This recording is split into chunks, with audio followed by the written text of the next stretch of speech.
Hello, hope that wasn't too much of a jump scare, but I got this really cool unicorn skull mask that's the basis for the costume that this video is about. A couple days ago we had our third ball, the Shapeshifters Masquerade, and I decided that I wanted to go as a Kelpie. So I received this mask from Unicat on Etsy and based my entire costume around this mask. I really wanted to do a costume that was a little bit more experimental than I have worn for my previous ball outfits. I didn't get a chance to make my previous ball outfits except for like the corset for one of them, and I really wanted to go like all out and really fully make my costume this time and wanted to make something to go with this really beautiful mask. Now that I've kind of gotten through the sewing crafting burnout, I've been really excited to start a lot of new projects, and one thing that's really helped me kind of get through that burnout is trying a different hobby. So I mentioned a little while ago that I had inherited a bunch of yarn from a friend who moved to a different country, and I've been trying to pick up crocheting and knitting. So having another hobby or like another thing to do with my hands has really helped me kind of get out of my head, especially because it's something else that is creative. So I still feel like I am getting to explore and create stuff while not feeling as stuck in the thing that I like had a lot of burnout from. One of my main resources for my new crochet habit is the sponsor for today's video, Craftsy. Craftsy is your online resource for all things creative with instructional videos taught by professional instructors who walk you through each technique with step-by-step instructions and expert tips and tricks. Like I just mentioned, I just inherited a ton of yarn from my friend who moved to Japan, and I've been really getting into crocheting and knitting. I've seen a lot of cool things that I want to try making, but the patterns have been in charts rather than in like written instructions, which I have no idea how to read. So that has been like a big roadblock for me until I found this class on Craftsy by Shannon Lee Rodan, Reading and Understanding Crochet Patterns. The class walks you through all the different parts of crochet patterns and different stylistic choices designers might make, as well as the chart symbols for various stitches. The class project includes a pattern for a scarf, so you can practice reading written and chart patterns along with the videos. I'm really excited to use all the new information that I've learned from this class and apply it to all of the dream crochet patterns that I've been saving. Craftsy is also always making new classes to help you stay inspired, like the Bold Baking Academy new arrivals and new crochet classes like planning the perfect pullover. You can even connect with fellow makers and other DIY lovers to ask questions and share new ideas. As a Craftsy member, you also have access to Craftsy's live streaming tutorials, where expert instructors share tips, answer questions, and engage with the Craftsy community in real time. The first 1,000 of you to click the link in the description will get a full year of Craftsy premium membership for only $1.49. I'm really excited to start incorporating more of the crochet and knitting things that I've learned on Craftsy into future projects. I do have some stuff in mind that I am excited to share in the future. But for this costume, I am going to be focusing on the costume that I made for the Mythmaker's Shapeshifter Masquerade ball. And like I mentioned before, it's a Kelpie. So my general inspiration was to make a dress that kind of looked like it was dripping water or seaweed or something. So I put together a mood board, general ambience ideas for this, and just kind of like the textures and colors that I wanted to incorporate into my outfit. I made a quick sketch of the general silhouette that I wanted. I went back and forth a lot on whether I wanted it to be a corset or like an illusion neckline, or like if I wanted to combine the two. I decided in the end that I did not want any part of like a structural piece visible, so I did decide to go with a fully illusion neckline and bodice that I worked off of. I am really excited to show you guys this project. I'm really proud of it. I tried some new experimental techniques like ice dyeing that I've never tried before, and I'm really happy with how all that turned out, and I think it just looks really cool. So I'm really excited for you guys to see this whole video and like watch the process and come along with me while I kind of trial and error some stuff and figure things out on the way. Let's go watch past Minji get started. So my microphone cut out for this segment, so I'm going to do a voiceover instead. But before we can get started, I need to pad out my dress form. I just got a new dress form. It is slightly smaller than my measurements so that I can pad it out to be exactly my measurements and my shape. It's better to get a dress form that is slightly too small rather than getting one that's exactly your size or even too big, because it's a lot easier, obviously, to pad something out than it is to have to alter every single one of your patterns so that it's reduced by whatever amount you need. To pad out your dress form, you're going to need a bunch of fleece to actually pad everything out, some twill tape or elastic to mark the waist, a lot of pins. You don't want the pearl head pins, you want the kind without really any extra added piece to it, and big ace bandage to wrap all of it together. You'll see what I mean by that at the end. But when you're padding a form out, you want to be really careful that you're matching your measurements, not only the horizontal measurements like the circumference measurements of the bust, waist, hip, but you also want to make sure that you're getting your vertical measurements proportions correctly. So the reason that I put the waistline so high up is because my nape to waist or like bust to waist measurement is a lot shorter than the dress forms. Another reason to get one that is a few sizes smaller than you is because if you do have to raise or lower the waist at all, then it's going to be at a part of the dress form that is larger than the actual listed waist measurement of the dress form. So you will inevitably be increasing it. It's better to have to raise it and increase it to a measurement that matches your own than to have it not match because you've had to raise it or lower it. This is the part I was talking about wrapping an ace bandage around it. This just keeps everything so it's nice and smooth and compressed and all easy to drape into. And that's pretty much it. I try to compare it to pictures of myself really frequently throughout the process so that I know I'm adding to the right places and so that it looks like me at the end. And now that the dress form is all padded out, we can start draping the actual costume.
Got the underdress done, so I'm going to be sewing to all of this basically to make the overdress, and then underneath I'm going to put a white skirt, but I haven't gotten the fabric for that yet, so hopefully Mood sends that to me soon. So now I have to dye all of the fabric that's going to go on top of it. I thought about just buying fabric that was the right color, but I have a vision, so I wanted it to be more textured and like more modeled, I guess, so that it looked kind of like seaweed kelp going into waves and everything. So it's going to be like a dark blues and teals and greens kind of bunched up like this, so it looks like water or like things that tend to be in water. My original thought was that I was just going to dye this like normal fabric, or like a normal dye process where you take your fabric and like mix it with chemicals that help the dye process and then mix it with the dye. Very straightforward, requires heat. I started seeing a lot of ice dyeing on Pinterest and I thought that looked a lot more like the look I was going for, kind of splotchy and mottled. So I figured I'd give that a try. I did order my supplies before I decided on this, so I've got some stuff that's kind of extraneous. I have my dye, I have citric acid, and I have Guustavv salt, as well as synthropol detergent. So the first thing that I'm going to do is I'm going to wash this fabric in synthropol. Actually, first thing I'm going to do is cut it up so it's in two different sections, because I think I want one section that's more of a blue and one that's more of a teal. I got teal green, dark navy, and toner black. These are all from Draping, and they're acid dyes. The difference between an acid dye and like what you would find at Joann's, like a RIT dye. RIT dyes do contain acid dyes, but acid dyes specifically are for protein fibers, so that's like silks, wools. Your hair is technically a protein fiber, and so hair dye is an acid dye, so that's why I've got these. Typically acid dyes require a lot of heat to set, or they just require a lot of heat to set. Because I'm going to be doing an ice dye rather than a normal dye bath, my plan is once the ice dye has sat and like the ice is all melted, then I'm going to put all of this fabric into a steamer and I'm going to steam it so that it heat sets. The other thing that's kind of important for silk dyeing and acid dyeing is having an acid. Generally water is not acidic, it's usually fairly pH neutral, or at least we hope so, because that means it's okay to drink, but acid dyes tend to work better with an acid. That's what the citric acid is for. The process for ice dyeing generally is get your fabric wet, put a bunch of ice on top of the fabric, and then sprinkle the dye over top. So because the dye never really becomes a liquid form, there's no way to add the citric acid to the dye itself. So my thought for that is to wash the fabric in the synthropol. This kind of just gets rid of any oils or finishes that might be on a fabric, and then soak it in some water that has citric acid in it. You can also use vinegar, just regular household white vinegar, to make your dye baths more acidic, but the citric acid is just a little bit more efficient and you don't have to use quite as much. Yeah, that was kind of all over the place. So the plan's gonna be, I'm going to cut this in half so that I have one that I can do teal, one that I can do navy blue. Those are my dyes. This is all from Draping. Once this is cut in half, I'm going to wash both pieces in synthropol detergent, and then I'm going to soak it in water that's got a little bit of citric acid mixed into it so that the whole thing is saturated in like a bit of an acidic solution. That's been soaking for a little bit. I'm going to put everything into my dye buckets. Setup for this is you put your fabric in a colander, set it on top of a bucket or a receptacle to like catch the water, then you put a bunch of ice on top of the fabric, and then you sprinkle your dye on top. Once I've done that part and it's melted, and tomorrow probably, I will then take the fabric, stick it in a steamer, and then steam it to heat set it, and then I can actually start sewing it to my dress. I've typically seen ice dyeing done with fiber reactive dyes, so that's the other half of the dye that is usually in RIT dye. And fiber reactive dyes are meant more for plant fibers, so like cotton, linen, rayon, those will all be dyed more effectively with a fiber reactive dye. The main reason that you would use either an acid dye or a fiber reactive dye over a RIT dye, which is kind of a combination, is that because you'll get a lot more vibrant colors if you choose the dye specifically that is right for your fabric. I have wanted to do a full dyeing video at some point when I have time, but let me know if that is a video you'd be interested in. I have a lot of information about dyeing. I had to take a whole year of fabric dyeing in grad school. So for the most part, I have been seeing only fiber reactive dye used for ice dyeing, which doesn't need to be heat set as thoroughly, or like you can get away with not really heat setting fiber reactive dye. Because of the way that acid dye works, steaming it is a necessary step, but it's also how you deal with like silk painting. Is you don't paint silk with boiling water because it's not really possible to keep it that hot for long enough. When you're silk painting a piece, then you also steam it to heat set that, so I figured the same process could be applied here as well. That's the plan. Let's get started.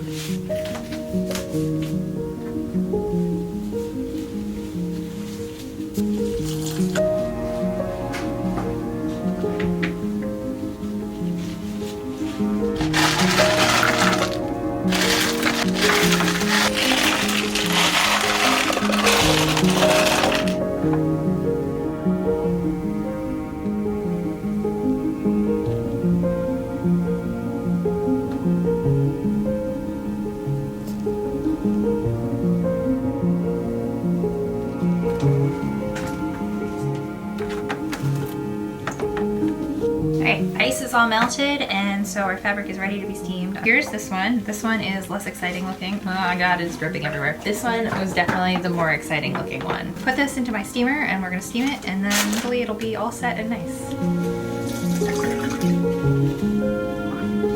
Normally when you steam set silk, you're supposed to wrap it in newsprint. I think that's just so that the fabric doesn't touch itself, but I think that's just so the dye doesn't transfer between layers of the fabric. And because of what I'm doing, where I don't really care if it's kind of splotchy and messy, like that's kind of the goal, I did not bother doing that, partially because I can't find my newsprint, but we've just got this in here how it is. I'm trying to protect the steamer a little bit from the dye by putting parchment paper down. Here's the results of the ice dyeing. I think it looks super cool. I kind of wish that I'd had more green in this. I wanted it to look a little bit more swampy and like less oceany, but I think it still looks really cool and I'm very pleased with how it came out. But look how cool that is. It looks like a galaxy. Like I really want to do this again. Watch me now ice dyeing all of my projects. We are now moving on to the speed sewing part of this video. Today's Wednesday and the ball is on Sunday, so we've got 4 days. 4 days minus some time because I've got some other stuff I gotta do. I haven't received all of the fabric yet. I forgot to order the fabric for the white underskirt until a couple days ago from Mood, so hopefully they'll be getting that to me very, very soon, but I'm gonna try to finish this stuff before that comes so then I don't have to worry about this anymore. I can just move on to the skirt. I'm just gonna be like pinning this and scrunching it and hoping that it turns out how I want it to.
Like 80% done on this part of the dress, and then I have to still make the underskirt, so I'm gonna work on that. I did a second round of ice dyeing for fabric that I bought for the underskirt. I decided that I didn't need that much fabric and I did want this to be more voluminous, but I'm out of. This is all I've got left of the dark blue, and that I want to add more fluffiness all the way around the skirt area. I dyed some more of that, waiting for that to dry. While I'm waiting for that to dry, I'm gonna make the underskirt. So I've got this white silk charmeuse, and then I've got a bunch of the white chiffon that has been like undyed. It's just been left white. So I'm gonna make the underskirt out of that. Hopefully that ends up looking kind of like sea foam cresting of waves or something. I don't know. This is looking a little bit more oceany than I wanted it to, than like bracken-y, I guess, or like where Kelpie's like natural habitat would be. I think the stuff that I dyed this time is a little bit more green, so hopefully adding some of that throughout will help it look a little bit less oceany and more like swampy. It's very asymmetrical in the front. I'm trying to decide how much I want to change that or not change it, because like I think it looks cool, but also it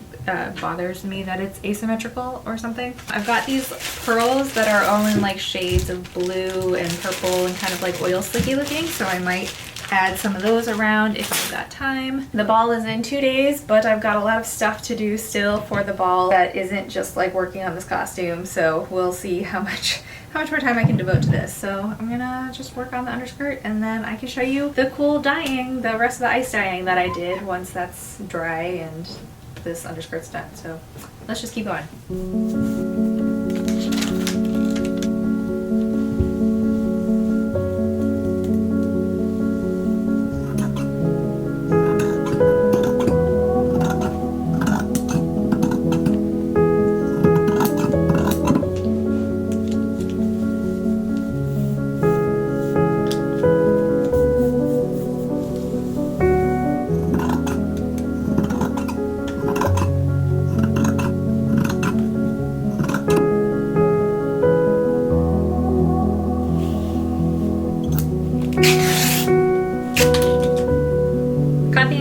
Free People. Essentially all it is a bunch of squares sewn onto a waistband. So it's like squares that have been folded in half and then they're stitched to the waistband at that like middle point. It's not quite the middle because they're staggered, so there's different lengths, but I'm just gonna be copying this. I want like the look of a short skirt, but I want it to be kind of trailing behind me and like looking billowy and creepy like water in the back. Yeah, so I'm going to be cutting smaller squares for the front and then I'll be cutting larger squares for the back. Essentially, when you have layers like a dress and a skirt, you don't want all of the layers bunching up right at the waist. So I'm setting this lower on my hips so that it kind of sits below the waist and isn't adding bulk up near the waistband. Because of that, I need to make the skirt layers shorter so that they're not like, I don't know if it's offset on my hip. It's the problem that I had with my Celestial Pirate where I wanted it to be lower waisted, but I didn't actually shorten the skirt, so it ended up too long, so I ended up having to put it up high waist anyways. So we're gonna head that off before that happens this time. I'm gonna cut shorter layers for the very front and then have them long gradated towards the back. This can also be cut afterwards, and I'm not being too precise with this. I want it to look a little messy. Everything will be kind of like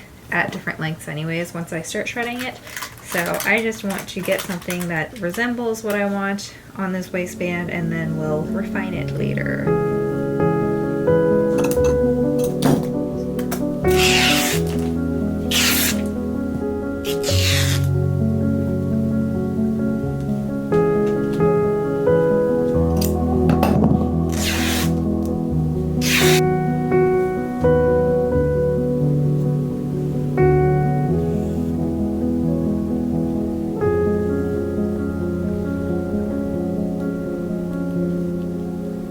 Result from the second ice dye. It turned out a lot greener than last time, and this was the color that I originally wanted. So I think I'm gonna try to not redo, but like go over some of the parts to make it a little bit greener. This was gray that I dyed, and it looks really cool. I like how splotchy it turned out. I think I'll just keep adding some pieces to the skirt here so there's a little more volume. The underskirt is done now. I don't love how bright white it is, so I'm just gonna dip it in like a teeny tiny bit of the green dye and maybe some tea and hope that like brings the bright whiteness down a little bit.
I hope you guys enjoyed this video and seeing the process for how this costume is made. I'm really proud of the costume. I think that there may have been some stuff that I could change, but it's been a while since I've kind of like pulled out a lot of the couture sewing techniques that I had to use a lot in grad school, and I'm really happy with how it turned out. It's also been kind of a little bit of time since I've been able to really experiment and do something that's a little bit more freeform and really exploratory, and it was a lot of fun to get to just try things out without having like a really specific goal in mind. Like I did have a specific idea of what I wanted to make, but because it was a little bit less of a structured garment and more of an artistic textile fiber artist experimentation project, I got to explore a lot more, and I got to really just like mess around with things and see what ended up working and what didn't work. So I guess I'll kind of start from the top down. I am really pleased with how the costume looked with the mask. The mask is this really beautiful piece of art, and I really wanted to do it justice. Hold on, I want to show it again really quick. This mask was gifted, and I really very much appreciate the artist working with me and collaborating with me. We went back and forth a couple of times on what colors and like what style I wanted, and she was so accommodating and really easy to work with. I highly recommend checking out her shop and her work. It's just all beautiful, and it was really the perfect touch to this costume. I don't think that this costume would have looked nearly as cool without this mask. So that was a big part of it, is that I really wanted this costume to kind of mesh with this mask really well and create something that was kind of on the same level of detail and distressed looking as the mask was. And I think I was able to do that. I am really happy with the level of like different textures and details, pearls and different colors, patterns and everything, different fabric textures. I mean, it's all kind of the same fabric texture, but like the way that the crinkle chiffon kind of lays one way on some pieces and then another way on other pieces, and like where it's cut and like how it's scrunched up in places and then like free flowing in other places. I think that I got a lot of really cool textures out of it, and I'm really happy with how I was able to coordinate the costume with the mask, especially with the colors as well. I had been kind of nervous about like if I accidentally go a little bit too warm tone, then it's not going to match the mask very well. The next part is the bodice, like the underdress. I went back and forth a lot on whether I wanted to do a structured corset kind of bodice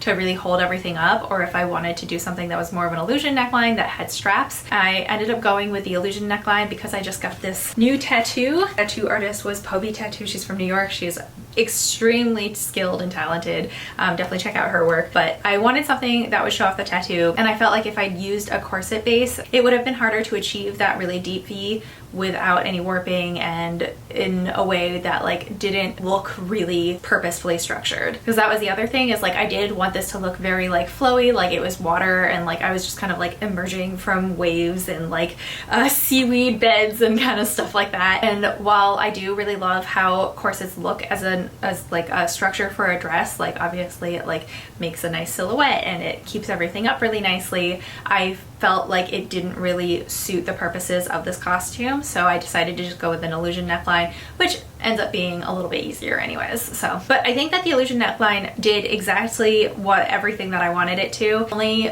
issue that might come up in the future is that the dress has gotten a little bit heavy, so they did start to stretch a little bit. The whole dress is pulling down a little tiny bit. It's not too bad, and it's not like in danger of just falling apart, so I might need to go back eventually and kind of take up those straps a little bit underneath all of the sewing. I did end up cutting and like shredding the underdress a little bit because it felt a little bit tight on my hips, and I wanted it to be a little bit more free-flowing rather than like kind of pressing the underskirt down. And I also just generally didn't want a hard line under those sheer layers of fabric. I had thought maybe I would like look into some fabric manipulation techniques and look at different patterns, but in the end I wanted it to be a little bit more freeform. I was really careful not to pull on any threads too hard so that the Italian tool stayed very flat underneath. That's something you want to be really careful of if you are kind of like using a lot of loose threads on the backs of like sewing beads or fabric or anything. You just want to make sure that you're not warping your base fabric, because then obviously it's not going to fit well. I think maybe the white underskirt that I made could maybe have had a little bit more fabric on it. So that is probably the one thing that I wish was a little bit different, was making the underskirt a little bit more voluminous. I had also planned on shredding the skirt layers, but I kind of chickened out on that because I really liked how it looked and I didn't want to ruin it by like shredding everything. I had wanted it to be a little bit more like how kelp and seaweed kind of of looks underwater where it's like waving and flowing. I wanted that kind of look when I was walking, so that the air would catch the strands and it would just like, whoo, right? It does do that a little bit with the dress how it is now. It doesn't do it quite as well as I think it would if I had shredded the skirts, but I'm still kind of on the fence of if I want to risk ruining the dress by shredding it. So I don't know. Let me know what you think in the comments, if I should just take the leap and do it or if I should just leave it how it is. The pearls were kind of a last minute addition to this dress. I had not planned on adding any of the pearls. I just was going to leave it as pretty much just like a seaweed wave dress, but I went to an estate sale a couple weeks ago and they were selling a bunch of like blue, purple, green, like oil slick looking pearls, which I thought was really interesting and ended up looking really perfect on the dress. And I think it added a whole other layer of texture that it was missing before I added the pearls. So I was really lucky that I found those, and I'm really glad that I was able to use those on this costume. I think that maybe I'll continue adding more of those pearls until I just like run out, because I think they look really cool, and I'd love to add some more on the straps where the illusion straps are, so that it kind of looks like the pearls are like going up my body, and then also like on more of the skirt, so it gives some of the pieces a little bit of weight without like weighing it down, I guess, but just so like things are a little bit less bouncy and a little bit more like drippy looking, if that makes sense. I think that's pretty much all my thoughts on this costume. I am really happy with how everything turned out. I think that it all looks really great. It looks how I intended to. It kind of evokes the vibes that I wanted. So I think it was a success. It was a lot of fun to get to experiment with all of the dyeing and like getting to do a lot of beading again. I always really love doing beading. So this was just a really fun project to work on. I was a little bit crunched for time at the end. If you noticed in the last clips, I was at the event already and still sewing. Did a tea in the morning that I wore a different costume for, and then in the interim break between the tea and the ball, I was sitting there sewing pearls on, and I figured it's not really con crunch because they're not necessary. They're just like a nice addition. So like I could have worn it as it was without having done that extra work. I just wanted to keep adding more details because it made it look more exciting.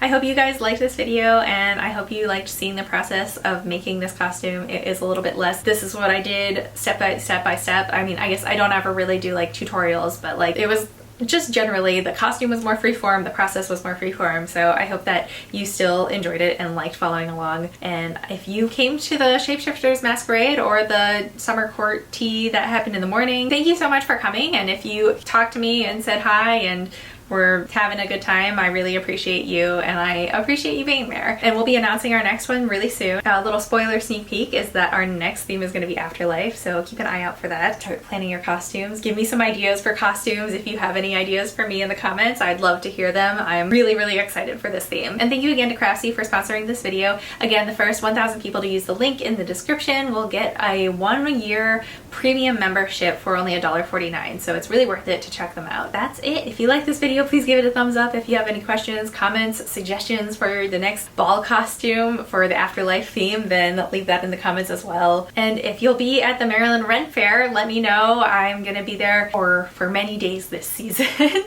I have lots of costumes planned, so I hope you guys are excited to see some like Ren Fair pirate costumes. And then I will be going back to doing a yearly witch costume that I only did for 2 years running. This would have been year 4 if I had done it last year, but I didn't, so we're going back to that. I'm gonna be making a witch costume this year. I hope you're really excited for all of the Ren Fair and like spooky costume content and pirates and everything. That's it. That's all I got. Just excited for lots of things. Oh, I'm also going to be going to the Labyrinth Ball in Los Angeles, so I'll be making a costume for that as well. If you're going to be going to that event, then let me know. I would love to hang out at the ball and like meet up, say hi to some of you guys if you're going to be there, and see everybody's costumes. I'm really excited to see everyone's costume. So that one, that's actually it. That's the end of this video. And if you haven't subscribed yet, then please subscribe. Thank you for sticking all the way through this video. I really appreciate it, and I hope to see you guys in the next video. Bye!